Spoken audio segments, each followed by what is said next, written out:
की पहाड़ी से, और 3 राज्यों के अंदर बहती है, मध्य प्रदेश, राजस्थान और उत्तर प्रदेश। राजस्थान में प्रवेश, हाँ, इसी चंबल नदी के अंदर जहां तक हमने लिखा है उससे आगे लिखना है राजस्थान में प्रवेश। 84 गढ़ चित्तौड़गढ़ से,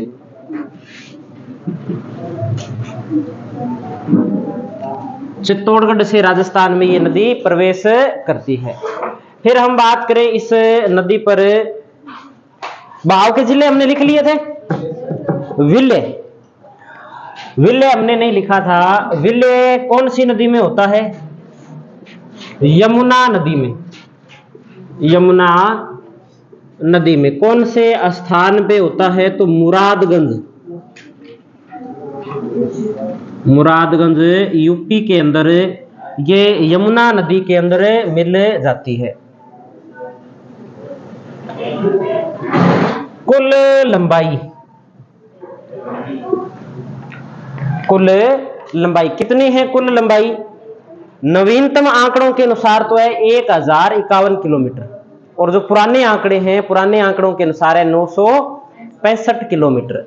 तो हमें लिखने को हम दोनों लिख सकते हैं, लेकिन अब जो मुझे लगता है कि जो प्रश्न आएंगे वो नवीनतम आंकड़ों के अनुसार ही आएंगे। लिख दो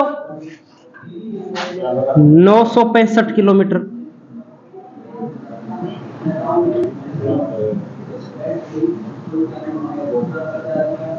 पुराने आंकड़े के अनुसार तो 965 है, और नए आंकड़े हैं उसके अनुसार है 1051 किलोमीटर इसकी लंबाई है।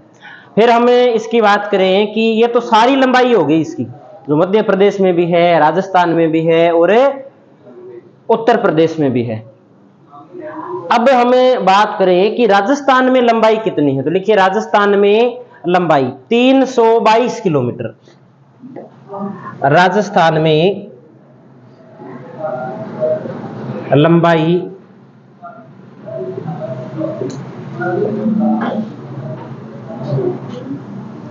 322 किलोमीटर। राजस्थान में लंबाई कितनी है? 322 किलोमीटर। इस नदी की विशेष बात क्या है कि यह नदी राजस्थान और मध्य प्रदेश की सीमा पर बहती है, और लगभग 252 किलोमीटर दोनों राज्यों की सीमा बनाती है। तो एक बात इसमें नोट करेंगे कि राजस्थान की सबसे लंबी अंतर्राज्यीय सीमा बनाने वाली नदी, राजस्थान की सबसे लंबी अंतर्राज्यीय सीमा बनाने वाली नदी कौन सी नदी है? चंबल नदी है। और चंबल नदी राजस्थान और मध्य प्रदेश की कितनी सीमा बनाती है? तो 252 किलोमीटर सीमा बनाती है। तो लिख सकते हैं कि कितने किलोमीटर सीमा बनाती है? 252 किलोमीटर सीमा बनाती है मध्य प्रदेश व राजस्थान की। 252 किलोमीटर सीमा बनाती है। इतनी और कोई नदी राजस्थान की दूसरे राज्य के साथ सीमा नहीं बनाती। बहाव की दृष्टि से अपने बात करें तो राजस्थान की सबसे बड़ी नदी है ये। बहाव की दृष्टि से राजस्थान की सबसे बड़ी नदी। कितने किलोमीटर लंबाई है? 1051 किलोमीटर। बहाव की दृष्टि से, बहाव की दृष्टि से राजस्थान की सबसे बड़ी नदी। फिर इस नदी की अपने बात करें तो ये राजस्थान के कुछ जिलों की भी सीमा बनाती है। कौन कौन से जिलों की ये सीमा बनाती है? तो हमें ध्यान में रखना है कि कोटा बूंदी और कोटा और सवाई माधोपुर जिले की आपस में सीमा का निर्धारण भी कौन सी नदी करती है? कुछ दूरी के अंदर चंबल नदी करती है। तो लिखेंगे कोटा बूंदी तथा कोटा बूंदी तथा कोटा सवाई माधोपुर की सीमा चंबल नदी बनाती है। चंबल नदी बनाती है। कोटा बूंदी तथा कोटा व सवाई माधोपुर की सीमा भी कौन सी नदी बनाती है? चंबल नदी बनाती है आपस में। ये बात हमें ध्यान में रखनी है। फिर हम बात करें कि चित्तौड़गढ़ जिले के अंदर इस नदी के ऊपर एक जलप्रपात स्थित है। उस जलप्रपात का नाम है चूलिया जलप्रपात। और जो चूलिया जलप्रपात है वो राजस्थान का सबसे ऊंचा जलप्रपात है। तो लिख सकते हैं चित्तौड़गढ़ जिले में चंबल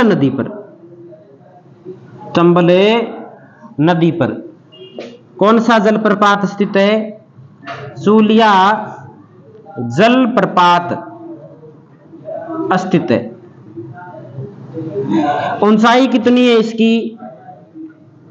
18 मीटर। और इसकी विशेष बात क्या है कि राजस्थान का सबसे ऊंचा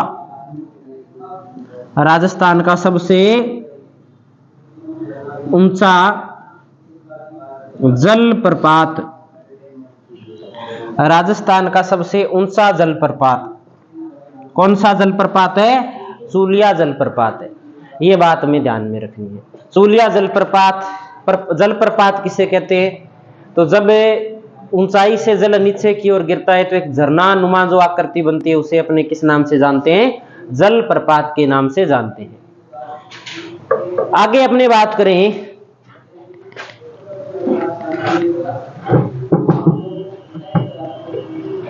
हाड़ौती के पठार से जब ये नदी बहती है तो ये नदी घाटियों का निर्माण करती है, गोर्ज का निर्माण करती है। तो हम एक बात इसमें लिख सकते हैं कि चंबल नदी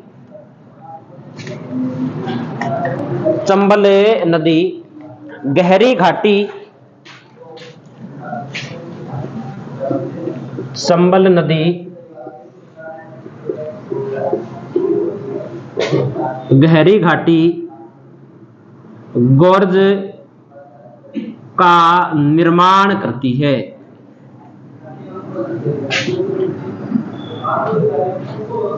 चंबल नदी गहरी घाटी तथा गोर्ज का निर्माण करती है।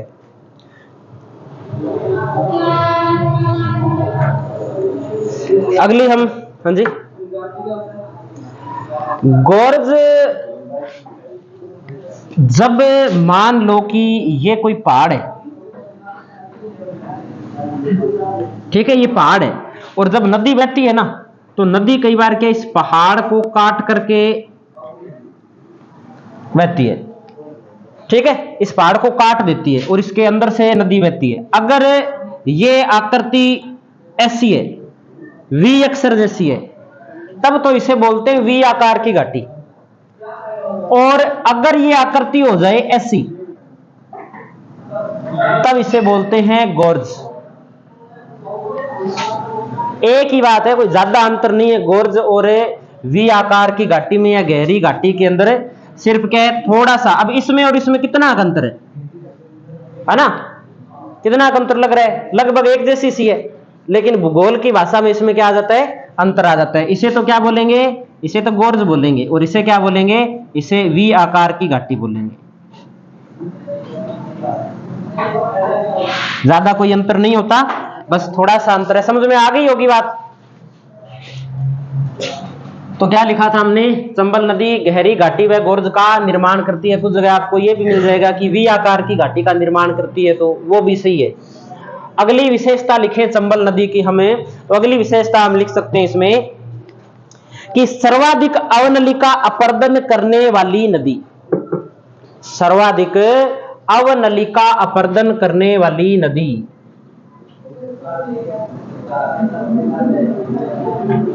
सर्वाधिक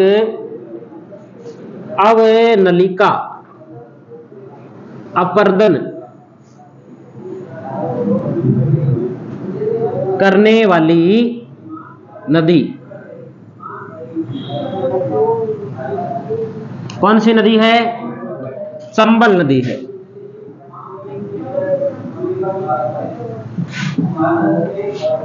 चंबल नदी। अगली विशेषता, चंबल नदी के बारे में हम ये भी लिख सकते हैं कि राजस्थान की एकमात्र ऐसी नदी, राजस्थान की एकमात्र ऐसी नदी है, ऐसी नदी जो दक्षिण से प्रवेश कर उत्तर की ओर बहती है। जो राजस्थान के अंदर किस दिशा से प्रवेश करती है? दक्षिण दिशा से प्रवेश करती है। और किस दिशा की ओर बहती है? उत्तर दिशा की ओर बहती है। और ऐसी कोई नदी नहीं है पूरे राजस्थान के अंदर, पूरे राजस्थान में ऐसी कोई नदी नहीं है कि जो यहां से इस प्रकार से क्रॉस करके ऐसे चली जाए। सिर्फ एक ही नदी है, वो नदी कौन सी है? चंबल है। माही है तो इधर से प्रवेश करती है, इधर चली जाती है। साबी है तो यहां से इधर जाती है, यहां से तो इधर नहीं जाती। तो एकमात्र नदी कौन सी हो गई? एकमात्र नदी चंबल हो गई, जो दक्षिण से राजस्थान में प्रवेश करती है, उत्तर या उत्तर पूर्व की ओर बहती है। ये बात हम इसमें ध्यान रख सकते हैं। फिर एक बात कि विश्व धरोहर के अंदर शामिल नदियों की जब बात करते हैं तब राजस्थान की नदियों में कौन सी नदी का नाम आ जाता है? चंबल नदी का नाम आता है इसमें। तो हम एक बात इसमें ये नोट करते हैं कि चंबल नदी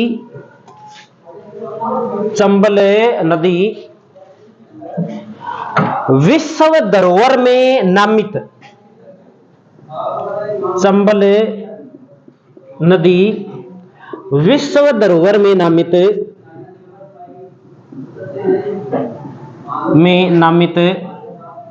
राजस्थान की एकमात्र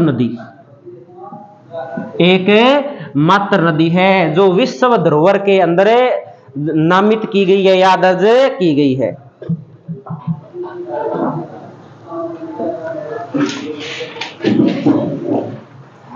आपने नाम सुना होगा जैसे elephant safari, desert safari, balloon safari, water safari. क्या होते हैं? क्या चीजें हैं ये? लोयन सफारी भी होती है। एलिफेंट सफारी हो गया कि हाथी को देखना या हाथी पे बैठ के घूमना। कैमल सफारी यानी कि ऊंट पे बैठ के घूमना। लोयन सफारी यानी कि क्या हो गया? शेर पे बैठ के घूमना। तो शेर को देखना जंगलों में जाके। ऐसे ही एक क्या होती है? Water safari. वाटर सफारी कहां होती है? पानी के अंदर। वो आपने देखते हैं नावें सी होती है, लोग उनमें घूमते भी है, रेस भी लगाते हैं। तो उन रेसों के अनुकूल नहीं है चंबल नदी, उसके अनुकूल है।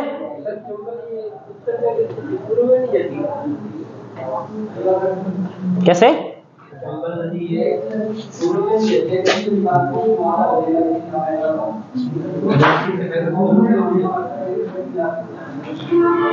यहां से प्रवेश करती है और ऐसे चली जाती है।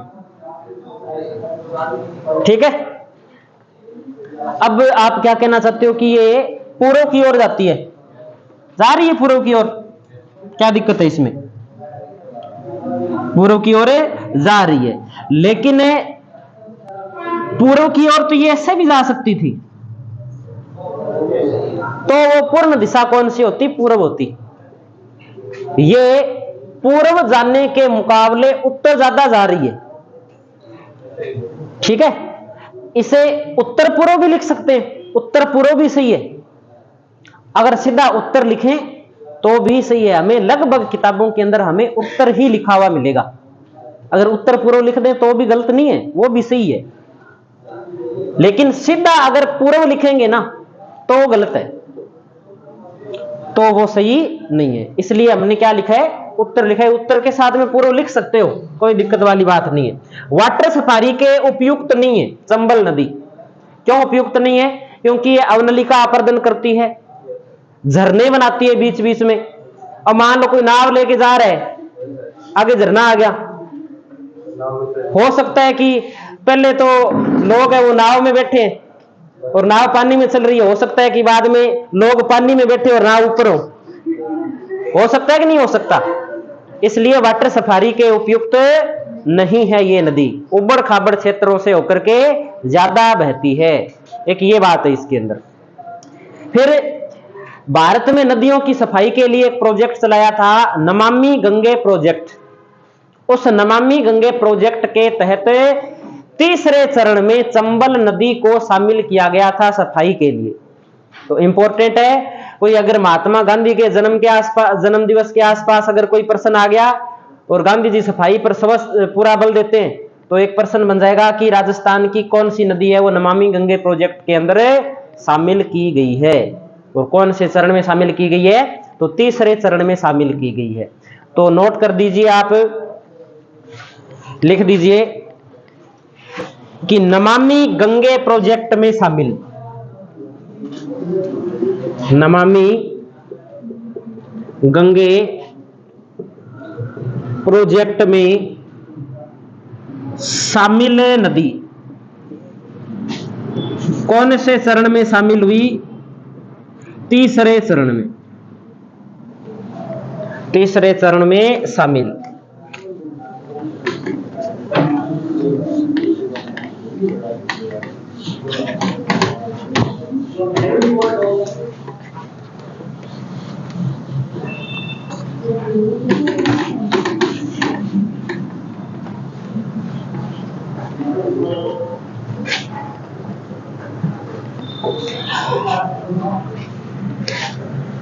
एक इस नदी के अंदर चंबल नदी में राष्ट्रीय जलीय जीव, राष्ट्रीय जलीय जीव कौन सा राष्ट्रीय जलीय जीव? गांगे डॉल्फिन पाई जाती है, गांगे डॉल्फिन पाई जाती है। और मैंने शायद पीछे एक दिन बताया भी था कि उत्तर प्रदेश के अंदर यमुना नदी के अंदर से मछुआरे गांगे डॉल्फिन को निकाल करके ले गए और सब्जी बना दी घर पे जाके। जैसे पुलिस को पता चला, गिरफ्तार कर लिया और सजा हो गई। क्योंकि वैसे तो किसी भी जीव को मारना पाप है, और जिसमें राष्ट्रीय जीव को मारना तो महापाप है। अगर कोई मोर का शिकार करता है या कोई राष्ट्रीय किसी भी जीव का शिकार करता है, तो राष्ट्रीय जलीय जीव क्या है? गांगे डॉल्फिन है। और एक बार यह प्रश्न पूछा गया था कि गांगे डॉल्फिन को राष्ट्रीय जलीय जीव कब घोषित किया गया? तो लिख सकते हैं आप, नोट लगा के लिख दीजिए कि 5 अक्टूबर 2009 को, 5 अक्टूबर 2009 को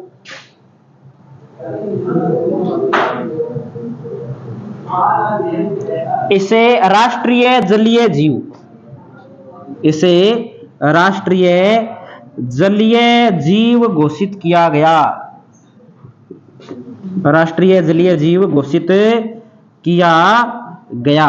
कब घोषित किया गया ये तारीख याद रखनी है, 5 अक्टूबर 2009, 5 अक्टूबर 2009 को घोषित किया गया था।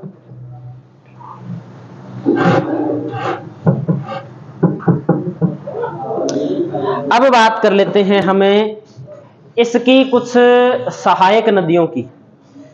करने को इस पे 4 बांध भी है, लेकिन वो 4 बांध हम यहां नहीं करेंगे, आगे परियोजना के अंदर उन 4 बांधों को हमें पढ़ लेंगे। तो लिखिए, चंबल की सहायक नदियां, चंबल की सहायक नदियां।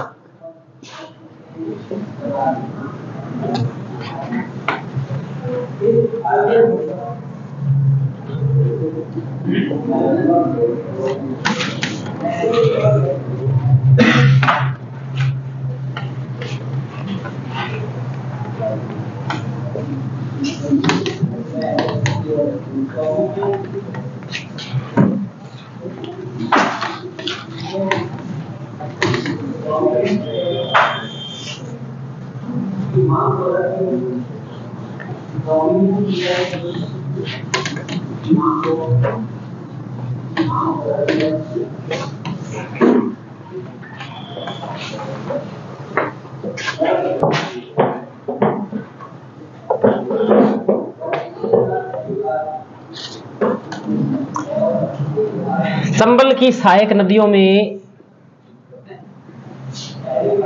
सबसे पहले हम एक नंबर पे बात करेंगे छोटी काली सिंध। कौन सी नदी की बात करेंगे? छोटी काली सिंध नदी की बात करेंगे। छोटी काली सिंध नदी से क्या प्रश्न आ सकता है? छोटी काली सिंध नदी से यह प्रश्न जरूर आ सकता है, क्योंकि छोटी काली सिंध नदी का उद्गम राजस्थान में होता है। पहली बात तो ये, उद्गम राजस्थान में होता है। राजस्थान से उद्गम होने के बाद में ये मध्य प्रदेश चली जाती है, और मध्य प्रदेश के अंदर जाके कौन सी नदी में मिल जाती है? चंबल नदी में मिल जाती है। तो प्रश्न ये बनता है यहां से कि राजस्थान की नदियों में सबसे पहले चंबल में मिलने वाली नदी कौन सी नदी है? छोटी काली सिंध नदी है। भले ही वो मध्य प्रदेश में जाके मिलती है, लेकिन नदी का उद्गम कहां से होता है? राजस्थान से होता है। तो लिखेंगे राजस्थान की नदियों में, राजस्थान की नदियों में सर्वप्रथम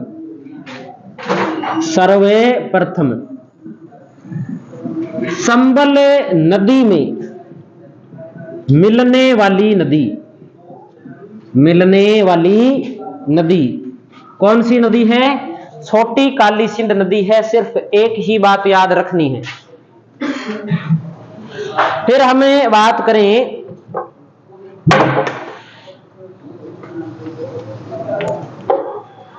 गुंजाली नदी। गुंजाली नदी का सिस्टम थोड़ा सा अलग है। गुंजाली नदी का उद्गम होता है मध्य प्रदेश के अंदर, लेकिन यह नदी मिलती राजस्थान के अंदर है। चंबल में मिलती कहां पर है? राजस्थान में। तो लिख सकते हैं कि चंबल के राजस्थान में प्रवेश करने के बाद सबसे पहले मिलने वाली नदी, चंबल के राजस्थान में प्रवेश करने के बाद, चंबल के राजस्थान में प्रवेश करने के बाद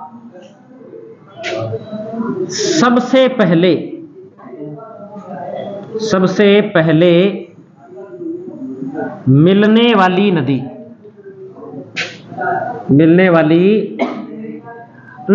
कौन सी नदी हो गई? गुंजाली नदी। ये विशेषताएं इनकी याद ही रखनी है हमें। दो नदियां हैं, दोनों की दो अलग अलग विशेषता है। इसके बाद में हम बात करते हैं काली सिंध नदी की। काली सिंध नदी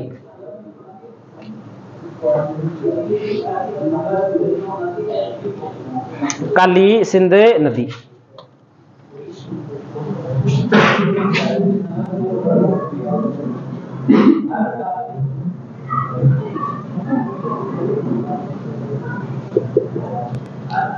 उद्गम कहां होता है काली सिंध नदी का? लिखा था कल हमने। कौन से गांव से होता है? बागली गांव मध्य प्रदेश से इसका उद्गम होता है। बिद्दा गांव या बिंदा गांव से राजस्थान में प्रवेश करती है, और नवनेरा कोटा के अंदर ये चंबल नदी के अंदर मिल जाती है। ये तीन बातें हमें ध्यान में रखनी थी। तो उद्गम है बागली गांव। बागली गांव कहां पड़ता है? मध्य प्रदेश में। राजस्थान में प्रवेश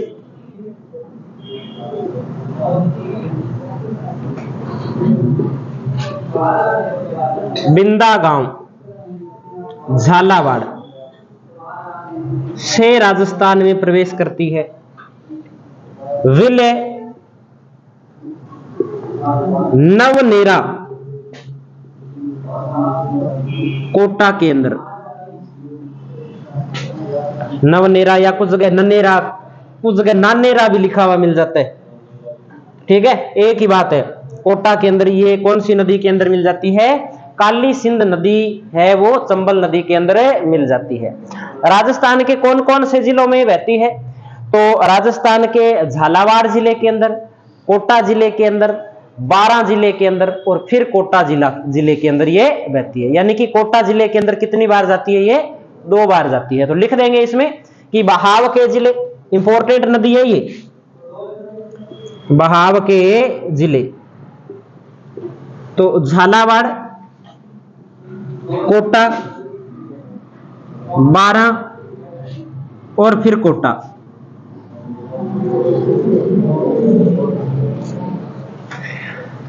ये बात ध्यान में रखनी है। और एक बात इसके बारे में ध्यान में रखनी है कि कुल लंबाई तो है 278 किलोमीटर और राजस्थान के अंदर लंबाई है 145 किलोमीटर। राजस्थान वाली याद रखनी ज्यादा जरूरी है। कुल लंबाई 278 किलोमीटर और राजस्थान में जो लंबाई है वो लंबाई है 145 किलोमीटर। 145 किलोमीटर कौन सी नदी की लंबाई है? काली सिंध नदी की लंबाई है। ये हमें बात ध्यान में रखनी है।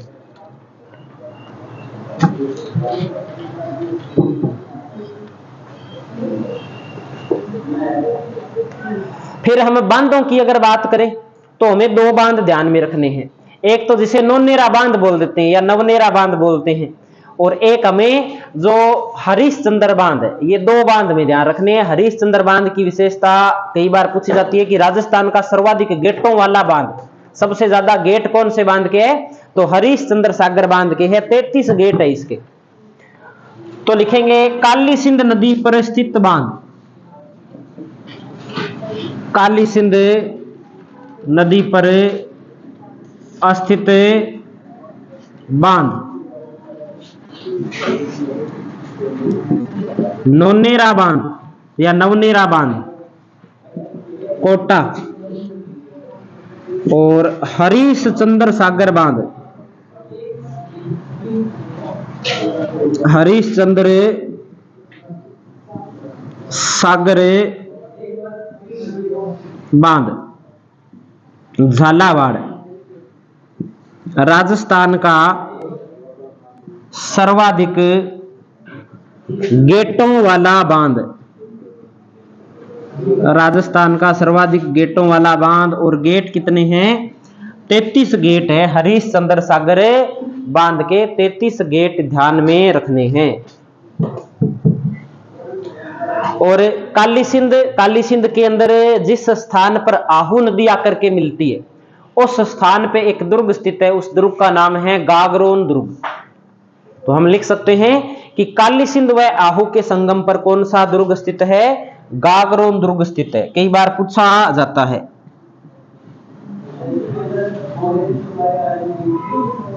काली सिंध व आहू के संगम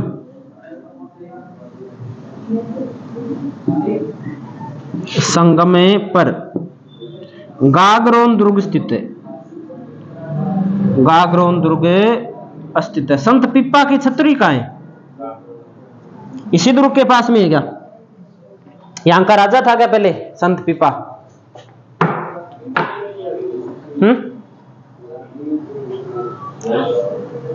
ये अपने कौन सी नदी होगी? ये हमने कंप्लीट कर दी काली सिंध नदी।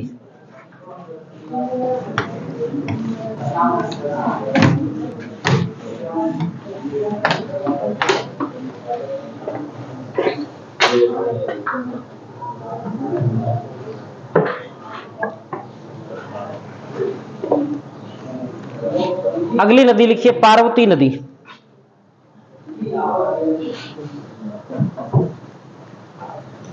पार्वती नदी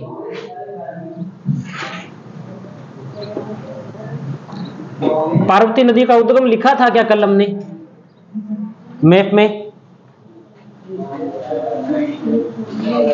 जगह थी क्या लिखने की? कौन सी स्थान पे उद्गम होता है? सीहोर मध्य प्रदेश से उद्गम होता है। इसकी जो विशेषता जो पूछी जाती है ना पेपर में, वो विशेषता ये पूछी जाती है कि राजस्थान व मध्य प्रदेश की 2 बार सीमा बनाने वाली नदी कौन सी नदी है? पार्वती नदी। तो लिख दीजिए, राजस्थान व मध्य प्रदेश की 2 बार सीमा बनाती है। राजस्थान व मध्य प्रदेश की 2 बार सीमा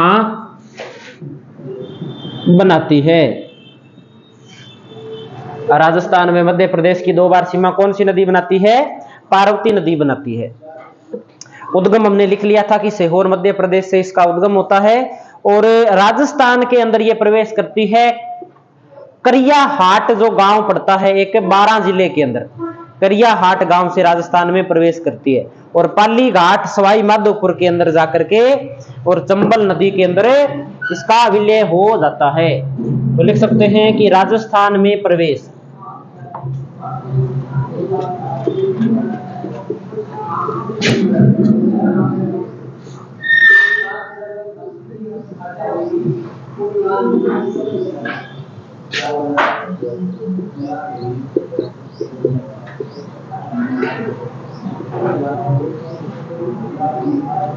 पाली घाट, कुछ जगह सीधा पाली लिखा हुआ भी मिलता है। हाँ, यह है करिया घाट,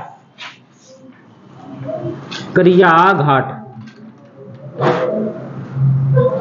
करिया घाट नहीं, करिया हाट, घाट नहीं। हाट का मतलब होता है बाजार। अपने है ना दाते दी हट्टी, हाट बाजार बोलते हैं।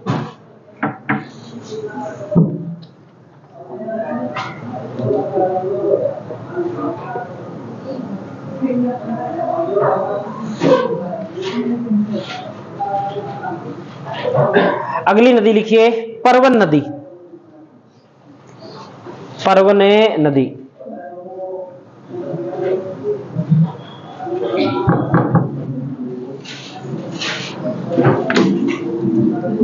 उद्गम लिखा है क्या परवन नदी का या नहीं लिखा?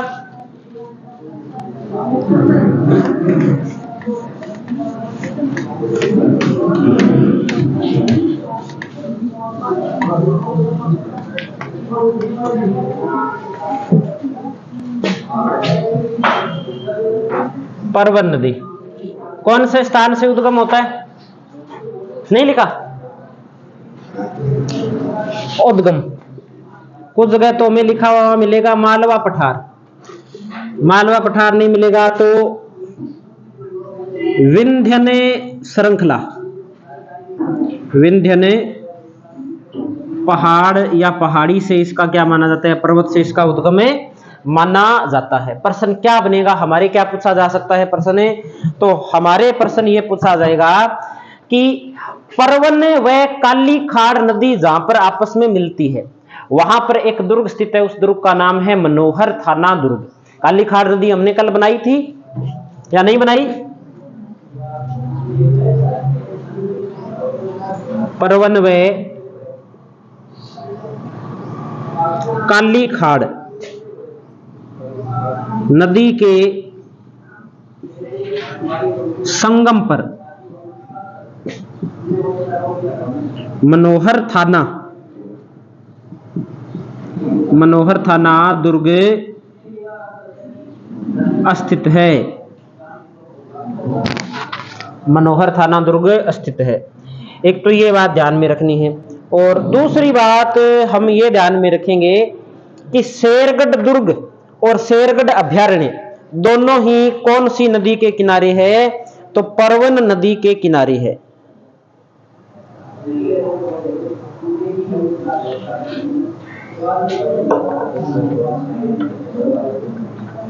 शेरगढ़ दुर्ग तथा शेरगढ़ अभयारण्य 12 के अंदर है जो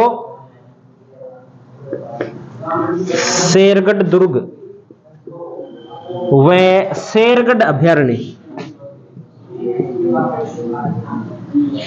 शेरगढ़ दुर्ग व शेरगढ़ अभयारण्य परवन नदी के किनारे है।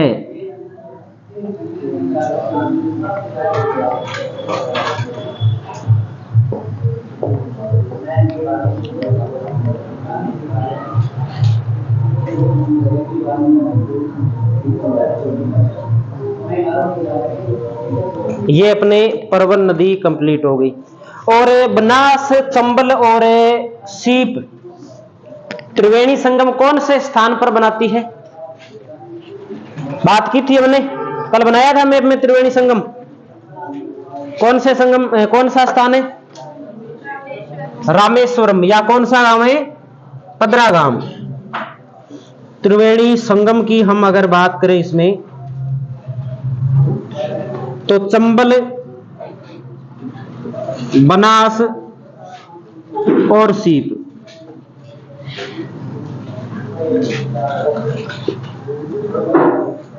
स्थान को या तो बोलते हैं रामेश्वरम, या इसे बोल देते हैं पदरागाम। जिला कौन सा पड़ता है? सवाई माधोपुर जिला पड़ता है। सवाई माधोपुर जिला पड़ता है। एक ये बात हमें ध्यान में रखनी है। अब बाकी जो नदियां हमने मैप में बनाई है उनका सिर्फ हमें नाम ही ध्यान में रखना है कि कौन सी नदी है वो किस साइड से मिल रही है, वही ध्यान में रखनी है बात। अब एक नदी अपने और पढ़ लेते हैं। इस नदी का नाम है गंभीर नदी।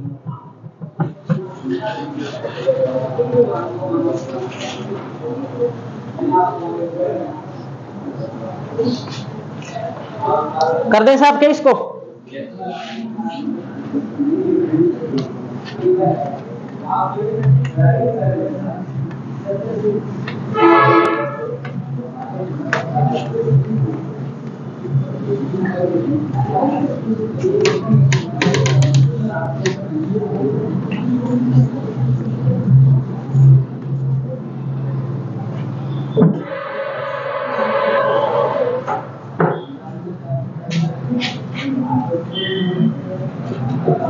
गंभीर नदी, गंभीर नदी। एक तो बात करते हैं इसके उद्गम की। इसका उद्गम कहां होता है? तो गंभीर नदी का उद्गम होता है नादोती पहाड़ी, या हम बोल सकते हैं करौली की पहाड़ी से। नादोती पहाड़ी, या हमें कुछ जगह लिखा हुआ मिल सकता है करौली की पहाड़ी से।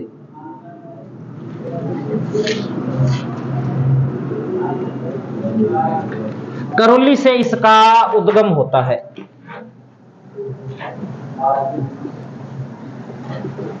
फिर हम इस नदी के उपनाम की बात करें तो इसे बोलते हैं उटगन नदी। उत्तर प्रदेश के अंदर इसे किस नाम से जाना जाता है? उटगन नदी के नाम से जाना जाता है।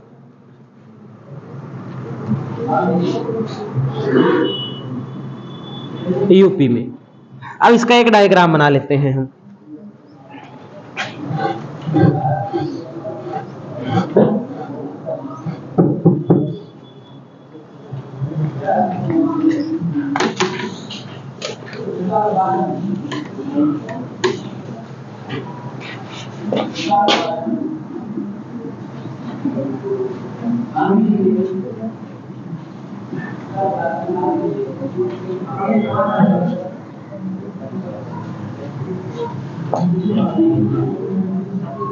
इसमें कुछ शाखाएं आकर के मिलती है, छोटे छोटे नाले। एक का नाम है अटा, एक का नाम है माची, एक का नाम है भेसावत,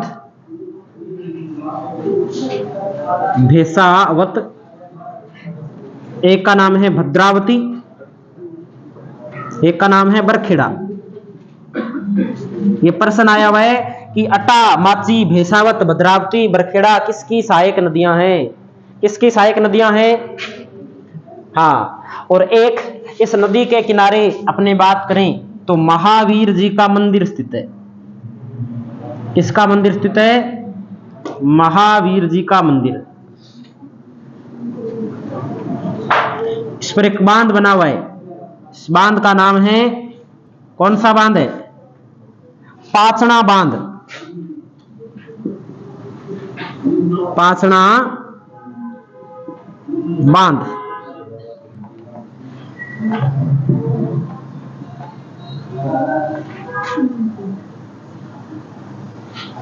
और आगे जाकर के ये जो गंभीर नदी है, ये कौन सी नदी में मिल जाती है? यमुना नदी में इसका विलय हो जाता है। मैनपुरी के अंदर एक स्थान पड़ता है रिठई नामक स्थान पर। रिठई, या हम इसे बोल सकते हैं मैनपुरी, उत्तर प्रदेश के अंदर जाकर के कौन सी नदी में मिल जाती है ये नदी? तो यमुना नदी में इस नदी का विलय हो जाता है। एक बात, दो तीन बातें इस पाचना बांध के बारे में हमें ध्यान में रखनी है। क्या क्या बातें हैं? तो एक तो हमें बात यह ध्यान रखनी है कि इस बांध का जो निर्माण किया था उस इंजीनियर का नाम था राजेंद्र प्रसाद। राजेंद्र प्रसाद। और इस राजेंद्र प्रसाद को पानी वाले बाबा के नाम से जाना जाता है। और इस बांध का जो निर्माण हुआ है वो मिट्टी से हुआ है। तो मिट्टी से निर्मित बांध है। इसका इंजीनियर कौन था? इसका इंजीनियर था राजेंद्र प्रसाद। कहां का रहने वाला था? अलवर का रहने वाला था। इसका उपनाम क्या है? तो इसका उपनाम है पानी वाले बाबा। पानी वाले बाबा।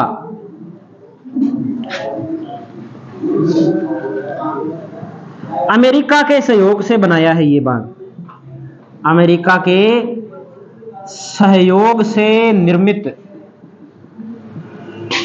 और बांध बना किसका है? तो बांध बना है, मिट्टी से बना है। मिट्टी से निर्मित बांध। मिट्टी से निर्मित बांध। मिट्टी से निर्मित बांध। और हमें एक बात इसमें और करें तो एक बात हम ये ध्यान में रख सकते हैं कि हम एक तो पार्वती नदी पढ़ के आए हैं चंबल की, और एक सहायक है इसकी। इस नदी को भी क्या बोल देते हैं? पार्वती बोल देते हैं। और ये पार्वती है सेकंड। ये पार्वती कौन सी है? सेकंड है। पार्वती सेकंड किसकी सहायक नदी है? तो हम कहेंगे गंभीर की सहायक नदी है। और लास्ट बात हम इधर लिख लेते हैं, बहाव के जिले। बहाव के जिले कौन कौन से जिलों से होकर के गंभीर नदी बहती है?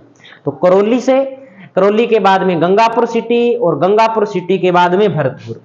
तो एक तो है करौली, एक हो गया गंगापुर सिटी। कौन से दो जिलों से बना है? और एक भरतपुर। और भरतपुर के बाद में ये उत्तर प्रदेश चली जाती है। और एक विशेष बात ये है कि राजस्थान व उत्तर प्रदेश की 2 बार सीमा बनाती है। ये राजस्थान व उत्तर प्रदेश की 2 बार सीमा बनाती है। राजस्थान व उत्तर प्रदेश की 2 बार सीमा बनाती है। ये अपने नदी है गंभीर नदी। और एक हमने कौन सी पढ़ी थी? Engineer, engineer Rajendra Prasad. रिठई मैनपुरी के अंदर पड़ता है। रिठई गांव है मैनपुरी के अंदर। रिठई मैनपुरी, या मैनपुरी लिख लो सीधा तो भी सही है।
सर्वाधिक वर्षा वाला।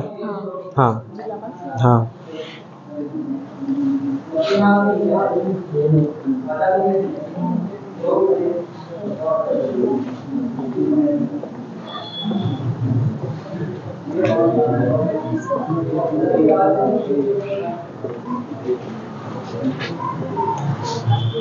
आपको काम दिया था,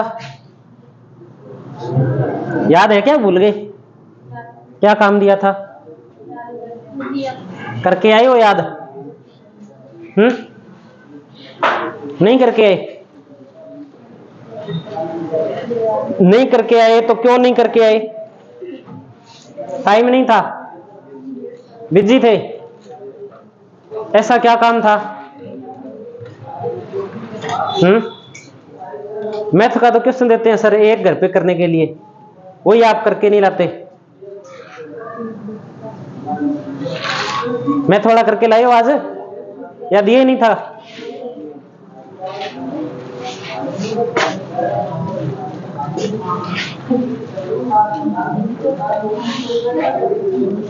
क्या चीज है? हाँ वो कर लो, वो भी करना है याद। लेकिन इसको अगर आप एक बार पढ़ लो ना, साथ साथ में अगर आप इसको एक बार पढ़ लोगे तो फिर ये याद रहेगा। मैं ऐसे नहीं कहता आपको कि आप इस कॉपी को लेके ही बैठ जाओ, भी जब तक याद ना हो तब तक छोड़ना नहीं है, ऐसी तो इसमें कोई बात ही नहीं है। इतनी कोई लंबी चौड़ी बात नहीं है इसमें। इसमें वही बात है कि यहां से बैठ के घर पे जाते हैं, रास्ते में स्टेशन आते हैं, वैसे ये स्टेशन है। एक बार देखना है इनको, ये लूणी नदी कहां से निकल रही है, कहां पे दो मिल रही है, उसके बाद में कौन कौन से स्टेशन आ रहे हैं उस पे, जोजड़ी आ रहा है कि लीलड़ी आ रहा है कि मीटड़ी आ रहा है कि सूकड़ी आ रहा है, और कहां तक जा रही है वो। इतनी तो बातें देखनी है। रास्ते में कोई देखने वाला स्थल कोई बांध आ गया तो बांध ध्यान रखना है, ये जवाई बांध है, ये सरदार अपने समंद बांध है, ये बांकली बांध है, ये नाकोड़ा बांध है। इतनी तो बातें याद रखनी है, उसमें बड़ा बड़ा याद रखना है, यही क्वेश्चन आते हैं, इसके अलावा और कोई क्वेश्चन नहीं आता। एक बार अब पढ़ लोगे ना साथ साथ में तो आपके याद रहेगा। अगर बाद में पढ़ने में 1 घंटा लगता है ना तो बाद में 20 मिनट में पढ़ा जाएगा, आसान हो जाएगा काम। एक बार कोई भी सब्जेक्ट है, जो भी आप चल रहे हैं ना, आपके रेगुलर सब्जेक्ट चल रहे हैं, उनको एक बार तो घर पे जाके पढ़ना ही पढ़ना है, इतना ही तो काम करना है। ऐसे बोझ लेके नहीं पढ़ना। बोझ लेके मान लो मैं ये सोच के चलूं कि मेरे को जाके पढ़ाना होगा और फिर मैं ये सोचूं कि मेरे से नहीं पढ़ाया जाएगा, तो फिर मैं पढ़ा दूंगा क्या आगे? कोई भी काम करना है वो हंसी खुशी करना है। और मेरे साथ तो इतनी बुरी हुई है, लोगों ने ये कहा कि तू पढ़ाएगा, तू पढ़ाएगा। वो हाँ मैं पढ़ाऊंगा। वास्तव में हकीकत बात है भी, ये जो संस्था है ना, ये संस्था, इस संस्था को, जो ये संस्था यहां से इस जीरो से जो यहां तक पहुंची है ना, इसके अंदर लोगों ने क्या क्या कहा है, बहुत कुछ कहा है। हमने बीएसटीसी का बैच शुरू किया था प्रारंभ के अंदर, तब किसी का नाम नहीं लूंगा मैं, तब कुछ लोगों ने कहा था, कोई संस्था चलाते हैं, उन्होंने कहा था कि बीएसटीसी का बैच हर कोई चला लेता है, कोई भी चला सकता है ना, कोई भी चला सकता है, सिलेक्शन कौन देगा? बात सिलेक्शन की है। और उस बार क्या, हर बार, तब से जब से संस्था शुरू की है ना, तब से आज तक गरसाना के अंदर सबसे ज्यादा अगर बीएसटीसी के अंदर सिलेक्शन हुए हैं तो कौन सी संस्था ने दिए हैं, वो जाके देख लेना। फिर हमने रीट का बैच शुरू किया था, तब लोगों ने कहा था कि रीट का बैच शुरू करना है ना, वो किसी के बस की बात नहीं है, मजाक उड़ाई थी किसी ने। तब हमारे पास उस ये पिछली रीट है, उसमें हमारे पास कितने बच्चे थे? 7 बच्चे थे रीट के, और किसी संस्था का नाम नहीं लूंगा, उसमें शायद 150 से प्लस बच्चे थे होंगे किसी के अंदर। जब बात रिजल्ट की आई ना, तब यहां से 3 सिलेक्शन हुए और यहां से सिलेक्शन हुए इतने, ठीक है। फिर बात आई आरएस की, कि आरएस में सिलेक्शन करवाना ना किसी के बस की बात नहीं है। आरएस के अंदर किसी कोचिंग से पढ़कर किसी बच्चे ने प्री पास किया है ना, तो वो संस्था देख लेना वो कौन सी है, ठीक है। और एक और बता दूं कि जो खुद टीचर आरएस की तैयारी कर रहे हैं, उनसे कई बार तो ऐसे है कि उनसे खुद से प्री पास नहीं हुआ, खुद से प्री क्लियर नहीं हुआ, और वो दूसरों पे उंगली उठाते हैं। तो अब आप देख लो, लोग आपकी भी मजाक उड़ाएंगे, कहेंगे कि तेरे से नहीं लगा जाता, कहते भी होंगे, कहते ही नहीं कहते, तो उसको नेगेटिव क्यों लेते हो? नेगेटिव नहीं लेना उस चीज को, उसी दिन उस पे अपने बोलते हैं ना, अपनी भाषा के अंदर रड़क बांध लेनी है उस चीज पे, कि ये इसने बात कही तो कही कैसे, इसको करके दिखाना है, इस चीज को लेके चलना है, तब वो हर टाइम मन के अंदर वो बात रहेगी ना, तभी जो अपना लक्ष्य है वो अपने को मिलेगा। ऐसे नहीं है कि इधर मोबाइल के अंदर मैसेज आ गया, पहले इसे रिप्लाई कर देते हैं, ये बाद में देख लेंगे, ऐसे काम नहीं होता। बाहर कौन बोल रहा है जोर जोर से, उसे देख लेते हैं, गली में भेड़ किसकी आ गई उसको देख लेते हैं। ऐसे नहीं होता काम, काम लगन से करना पड़ता है, लगातार मेहनत करते हैं ना, तब काम होता है। और मुझे तो ऐसा लगता है कि गड़साना के अंदर पिछले पता नहीं कितने सालों से संस्थाएं चल रही है, जिन्होंने उतने सिलेक्शन दिए है ना, उससे ज्यादा सिलेक्शन हमने पिछले 3 सालों के अंदर दिए हैं। हमें तो 3 साल पूरे हुए ही नहीं है अभी स्टार्ट किए हुए सही ढंग से, तो यहाँ पे आए हुए तो हमें 2 साल ही हुए हैं इस स्थान पे। पहले तो बस इसे नाम मात्र की संस्था सर ने शुरू की थी, अब तो आगे मैं चाहता हूं कि ये जो बैच बैठा है कम से कम क्या, मैं तो यही चाहूंगा कि सारों का सिलेक्शन हो। अब हम तो कोई कमी रखते नहीं है अपनी तरफ से, कोई चीज समझ में नहीं आए किसी भी सब्जेक्ट के अंदर, आप तुरंत पूछो, क्लास में पूछो, क्लास में समझ में नहीं आए क्लास के बाद में पूछ लो। अगर नहीं बताए, ऐसा हुआ है कभी कि आपने कोई चीज पूछी है वो आपको बताई ना हो? ऐसा कभी नहीं हुआ, और ऐसा हम करते भी नहीं है। अगर कोई बच्चा है ना, बच्चे कोई सारे एक जैसे थोड़ी होते हैं, किसी का दिमाग तेज होता है, किसी का मेरे जैसा होता है, समझ में नहीं आता, 5-7 बार चीज समझते हैं तब समझ में आता है। कोई बात नहीं, एक बार में समझ में नहीं आए तो कोई बात नहीं है, दोबारा पढ़ लो, 3 बार पूछ लो, 4 बार पूछ लो, जब तक समझ में नहीं आए तब तक पूछ लो, लेकिन उसका पीछा नहीं छोड़ना है जब तक समझ में नहीं आए। ऐसे नहीं है कि इसको छोड़ दो, तो ऐसे तो काम चलेगा नहीं। पहले सुननी पड़ेगी तो बाद में सुना भी सकते हो आप, है ना। कई ऐसे भी होते हैं कि तूने मेरे बारे में ऐसे कैसे बोल दिया, मैं अभी बात करूंगा, ऐसे नहीं करना है। बात का जो जवाब है ना, वो टाइम आने पर बात से देना है, ये सीखो।